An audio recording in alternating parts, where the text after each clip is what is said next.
પ્રાર્થનાના મહત્વને માટે આગળ વધીએ. પ્રાર્થના એ તો પરમ પ્રેમ છે. પ્રાર્થના વડે આપણે પરમાત્માને પ્રેમ કરી શકીએ છીએ.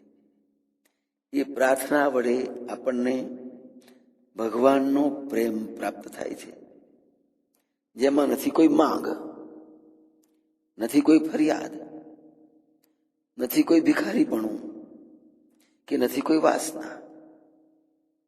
પ્રેમ તો સર્વદા આપણને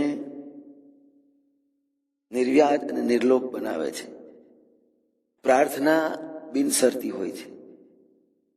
પ્રાર્થનાની વાસ્તવિક અનુભૂતિ ત્યારે જ થાય છે કે જ્યારે પ્રાર્થના જ આપણો આનંદ બની જાય. આનંદ પ્રાર્થનાની રાહ જોતો જ નથી હોતો. કંઈ માગ ન હોય કે જે પૂરી થઈ જાય તો જ આનંદ મળે. પ્રાર્થના કરવામાં જ આનંદ મળતો હોય છે, કોઈ વસ્તુની માગમાં નહીં, અને તો જ એને પ્રાર્થના કહી શકાય છે. પ્રાર્થના જ્યારે હૃદયમાં પ્રગટ થાય છે તો કહેવું નહીં પડે કે પ્રાર્થના ફળી નહીં, સફળ ન થઈ.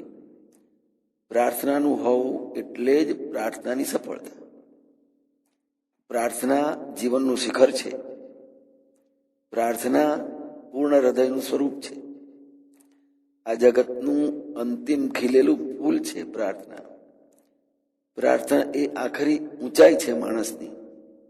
જે ઊંચાઈ મનુષ્ય પામી શકે છે એ એનાથી પાર કશું જ પણ મેળવવા પણ હોતું નથી. યબ્લબ્ધ્વા ચાપરમ લાભમ મન્યતે નાધિકમ તતઃ ભગવાને ગીતામાં કહેલું છે. જય મહારાજ.